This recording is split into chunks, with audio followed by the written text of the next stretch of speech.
Sampurasun. Ibu yang sebelah kanan saya masih bahagia?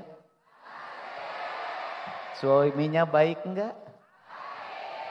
Pengen naik gaji suaminya? Yang kiri juga sama? Anak-anaknya soleh enggak? Suaminya baik enggak? Kalau suaminya nakal lapor ke saya.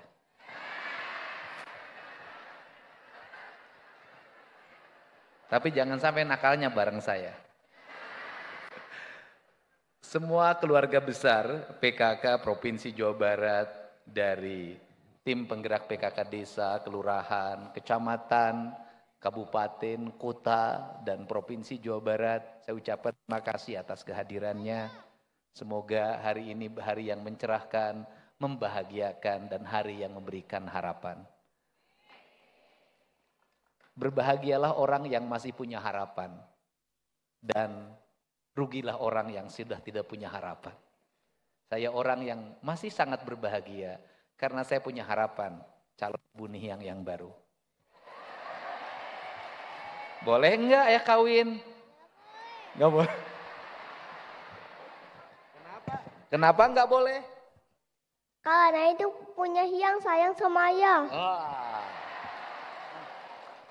Pokoknya gitulah, kalaupun nakal di belakang Nihiang aja. Saya ucapkan terima kasih Pak Ketua DPRD, para Bupati Wali Kota seprovinsi Jawa Barat, para Ketua Tim Penggerak PKK, Pak Sekda, beserta Ketua Dharma Wanita Persatuan Provinsi Jawa Barat, para Ketua Organisasi Perempuan Jawa Barat, Ketua Persit, Ketua Bayangkari, dan seluruh jajaran yang hadir pada kesempatan sore hari ini. Saya ucapkan terima kasih pada jajaran Dinas Kesehatan Provinsi Jawa Barat, Ibu Kadis, saya ucapkan terima kasih yang hari ini kerjanya dirubah 24 jam, pokoknya mun aya anu gelo, cokot angkut. Sebab kalau orang yang ODGJ di jalan dibiarkan, itu tandanya pemerintahnya gila.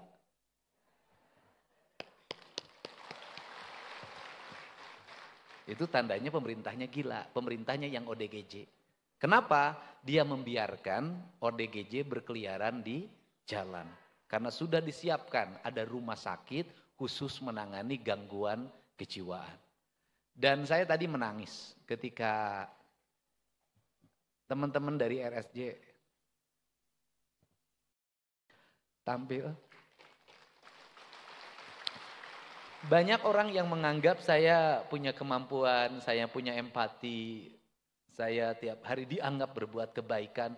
Menurut saya apa yang saya lakukan gak ada artinya dibanding mereka yang sukarela mau merawat ODGJ. Para dokter, para perawat, seluruh tenaga. Dan saya selalu wanti-wanti ke Kepala Bapeda, saya bilang perhatikan kesejahteraan seluruh rumah sakit ODGJ. Beda. Dan saya sangat salut Bu, saya kasih 100 juta Bu itu, yang paduan suaranya. Dan ibu-ibu yang tadi nyanyi Tangga Cinta dari Depok, saya kasih 50 juta.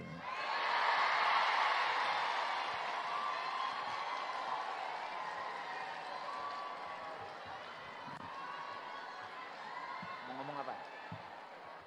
Apa? Iya udah, ayah dulu ngomongnya. Iya. Pakai ini. Dah.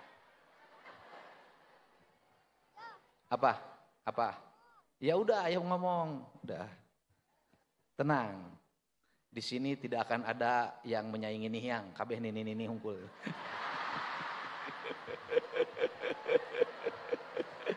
Tenang. Nihiang tidak akan cemas kalau saya berhadapan dengan ibu-ibu. Dia selalu gelisah kalau saya berhadapan dengan yang muda. Ada beberapa treatment yang mesti kita lakukan hari ini. Apa? Tenang dulu, lagi pidato Iya, nenek-nenek emang gak sayang sama Hiang, bener. Ya, yang pertama adalah problem kita ini apa sih? Problem kita ini satu, stunting belum selesai.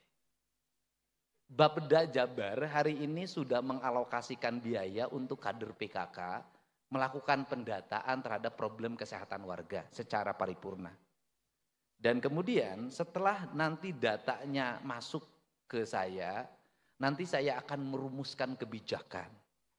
Bantuan keuangan infrastruktur untuk desa, nanti pembangunan jalannya diambil alih oleh provinsi semuanya. Karena saya ingin jalan desa berkualitas. Karena selama ini jalan desa itu dibangunnya tidak sesuai dengan apa yang dalam pikiran saya. Sehingga bangun tahun ini, tahun depan rusak lagi, bangun tahun ini, tahun depan rusak lagi. Saya nggak mau begitu. Nanti mau dibangunnya langsung diambil alih provinsi agar kualitasnya baik, berbeton semuanya, dan betonnya pabrikan. Nah, karena infrastruktur akan diambil alih oleh provinsi, maka tugas desa itu satu nanti. Menyelesaikan problem kesehatan warga, menyelesaikan problem stunting, menyelesaikan problem repra, menyelesaikan problem paru-paru atau TBC, dan berbagai penyakit lainnya yang menjadi salah satu penyakit yang harus segera diselesaikan secara paripurna. Caranya bagaimana? Setelah pendataan selesai, maka nanti kita akan menghitung biaya recovery-nya selama setahun. Stunting berapa sih setahun? Kemudian lepra berapa dalam setahun? Kemudian TBC berapa dalam setahun? Dan itu akan kami langsung biayai sampai selesai. Dan nanti kader yang menjadi pembantunya kader PKK. Jadi nanti ada uang bantuan dana desa itu langsung diperuntukkan untuk apa? Biar apa? Biar perkara ini selesai. Tidak terus saja isunya itu aja. Saya termasuk orang yang selalu ingin tuntas menyelesaikan masalah. Mungkin tadi dengar lagu Tangga Cinta. Lagu Tangga Cinta itu lagu apa sih? Lagu Tangga Cinta itu terinspirasi oleh film Tiongkok. Saya waktu itu lagi berpuasa nonton film di rumah. Di film itu ternyata itu bercerita bagaimana sayangnya seorang putri raja terhadap rakyatnya. Dan kebetulan bapaknya ini pemimpin yang zalim. Pemimpin yang serakah. Pemimpin yang dalam setiap hari menyengsarakan rakyatnya. Si putri itu bertapa.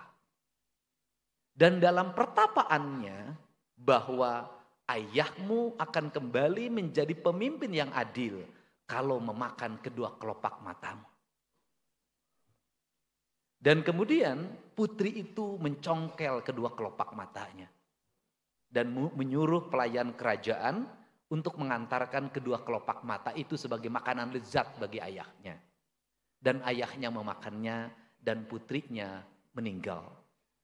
Artinya dari situ ada seorang anak pemimpin, seorang putri yang sangat cantik dan dicintai oleh rakyatnya, mampu mengorbankan dirinya demi kepentingan rakyatnya. Dia tidak mau membenci ayahnya, dia ingin menyadarkan ayahnya.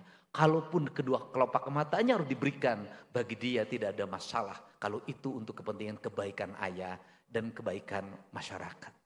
Proses penyadaran tidak mesti harus dengan peperangan. Proses penyadaran tidak mesti harus dengan caci memaki. Proses penyadaran seringkali dilakukan dengan pengorbanan dan keikhlasan. Maka saya menulis lagu judulnya Tangga Cinta. Maka dalam kalimat tangga cinta itu ada kalimat ketuhanan sebenarnya yang saya tuliskan sebagai bentuk inspirasi bahwa pada saat seorang dalam keadaan sekarat, maka nama Tuhan ada dalam kerongkongannya. Maka ketika nama Tuhan ada dalam kerongkongannya, saya tidak mau ada rakyat Jawa Barat sekarat, nama Tuhan ada dalam kerongkongannya, tapi dia tidak dirawat oleh negara.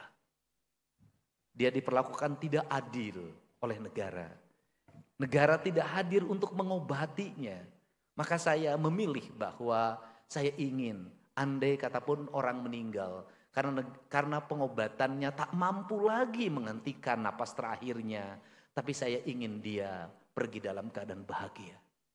Bahwa biarkan aku pergi meninggalkan dunia ini karena perjalanan tubuhku tak mampu lagi melawan penyakit yang menderita dalam jiwaku. Tapi izinkan aku untuk berdoa pada Tuhan. Muliakanlah para pemimpin yang telah memandu perjalanan ke rumah sakit. Dari rumah sampai rumah sakit. Sampai pembiayaan ketika di rumah sakit. Sampai keluarganya itu diberikan makan selama di rumah sakit. Prinsip dasar itulah yang membuka harapan saya, kenapa saya membuka layanan pengaduan warga di rumah. Kenapa saya membuka layanan pengaduan warga di kantor gubernur. Dan nanti saya juga akan membuka layanan di 5 wilayah. Tujuannya satu, saya jadi pemimpin, tidak boleh ada cerita orang gantung diri karena penyakit. Disebabkan karena negara tidak membiayainya ke rumah sakit. Prinsip dasar itulah yang harus terus. Ya, aku juga mencintaimu sepenuh hatiku. Maka coba biar orang ngerti. Lirih mendengar desah sunyi. Oh.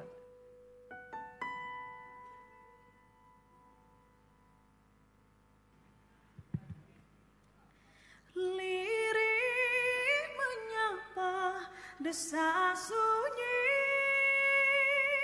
kau bersembunyi dalam helaan nafas suci, kau menghilang dalam pandangan mata, kau menjelma dalam makna tanpa warna. Taikin, karena itu desah kematian. Nah. Lirih menyapa desah sunyi, kau bersembunyi dalam helaan nafas suci, kau menghilang dalam pandangan mata, kau menjelma dalam makna tanpa warna. Bukan begitu nadanya, itu bukan nada kematian itu nada pengantin. Kau menjelma dalam makna Tanpa warna. naik warnanya. Ayo, karena naik. Nah itu. Nah. Ya, sok sekali lagi. tanpa warna. Ulangi dari awal. Mau Ais ini? Lirih menyapa desah sunyi, kau bersembunyi dalam helaan nafas suci, kau menghilang dalam pandangan mata, kau menjelma dalam makna tanpa warna.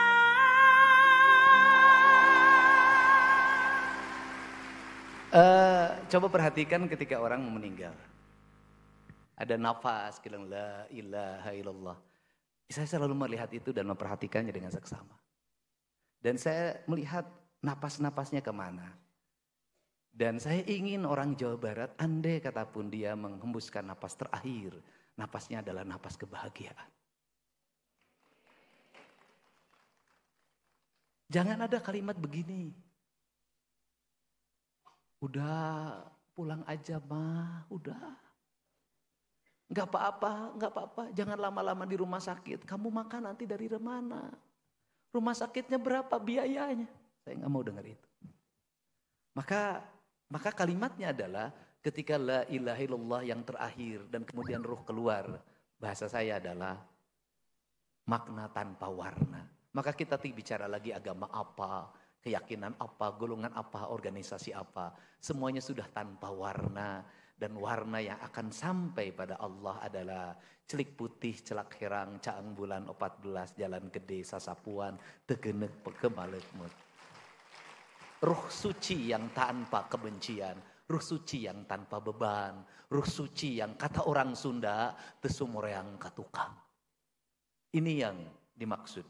Untuk itu saya ucapkan terima kasih Pak Untung, mohon bimbingan dan dukungannya di seluruh kegiatan ini. Mudah-mudahan kita menjadi sang pencerah, para pencerah dalam setiap waktu. Serugi-ruginya kita, seberat-beratnya kita, belum seberat beban yang dialami oleh saudara-saudara kita di tempat lain. Saya ucapkan terima kasih. Semoga saya itulah dan saya ngucapin terima kasih pada BJB almarhum Pak Yusuf. Ini cerita tentang Pak Yusuf almarhum. Dia pergi dalam keadaan bahagia menurut saya. Pada hari Selasa, saya menyelesaikan pertemuan yang ketiga seorang ibu yang ditahan di Lapas Karawang karena suaminya menggadai mobil yang atas namanya dan dalam keadaan menyusui. Ibu itu tidak tahu suaminya pinjam mobil leasing atas nama istrinya dan istrinya menolak, tetapi tetap dipaksa harus. Kemudian dalam perjalanannya mobilnya pernah digunakan kejahatan oleh tetangganya, ditahan di kejaksaan, habis itu balik lagi. Dan setelah itu suaminya menggadaikan tanpa sepengetahuan istrinya. Setelah digadaikan mobil itu mengalami kerusakan dan kemudian dijual ke tukang rongsok. Dan akhirnya ibu dalam keadaan menyusui ditahan karena menjual mobil leasing. Saya diberitahu oleh wartawan Kumparan, Kang Didi tolong ini bantu. Saya mencoba menemui ke rumahnya, bertanya. Ternyata suaminya itu ingin membangunkan rumah mertuanya. Jadi mobil itu digadaikan untuk membangun rumah orang tua dari istrinya di Sumedang. Akhirnya saya memutuskan asalnya berapa itu leasing harus dibayarkan. Asalnya 160 juta. Negosiasi pada akhirnya jatuh ke angka 80 juta. Pertemuannya terakhir memutuskan untuk dibayar itu di T-Tower, BJB Tower. Waktu itu di samping saya ada Pak Yusuf, Dirut Bank Jabar. Pak Yusuf mengatakan, Pak yang 80 biar kita bayar aja, nggak usah sama Bapak. Dan Pak Yusuf mengingatkan ke Hervi berulang-ulang, ingat itu pesan Pak Gub segera ditransfer. Kepergian Pak Yusuf meninggalkan dunia ini telah membebaskan seorang perempuan, seorang ibu dari penjara. Sehingga saya minta Bank Jabar untuk terus mengalokasikan CSR-nya bukan untuk kegiatan apapun, tapi untuk kegiatan kemanusiaan, kegiatan pembebasan. Untuk itu mudah-mudahan kesatuan gerak PKK itu sesungguhnya adalah upaya melakukan pembebasan terhadap problematika kehidupan berbangsa dan bernegara saat itu. Di mana orang Indonesia waktu itu buta huruf, orang Indonesia tidak mau vaksin, orang Indonesia waktu itu susah untuk ber-KB, orang Indonesia waktu itu gizinya buruk, orang Indonesia waktu itu pendidikannya rendah. Maka kesatuan gerak PKK menjadi kekuatan untuk melakukan perubahan agar orang punya kesadaran. Sehingga spirit PKK bukan hanya spirit wanita, tetapi juga spirit kaum laki-laki. Terima kasih laki-laki yang mau menggunakan baju PKK dan menjadi tokoh PKK.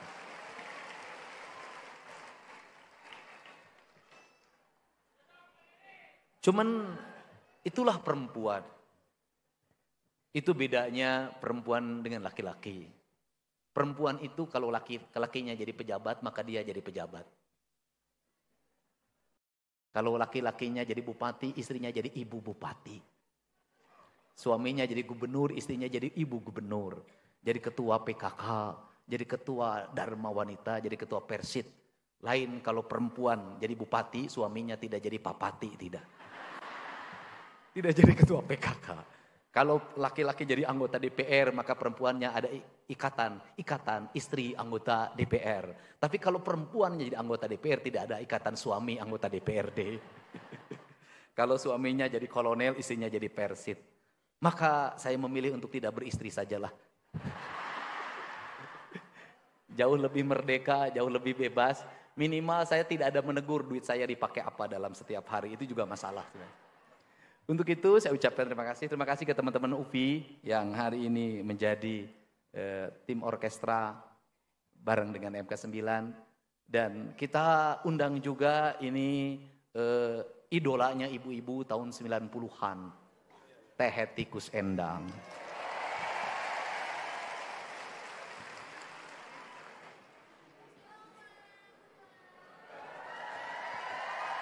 Ini hadiah buat PKK Jawa Barat.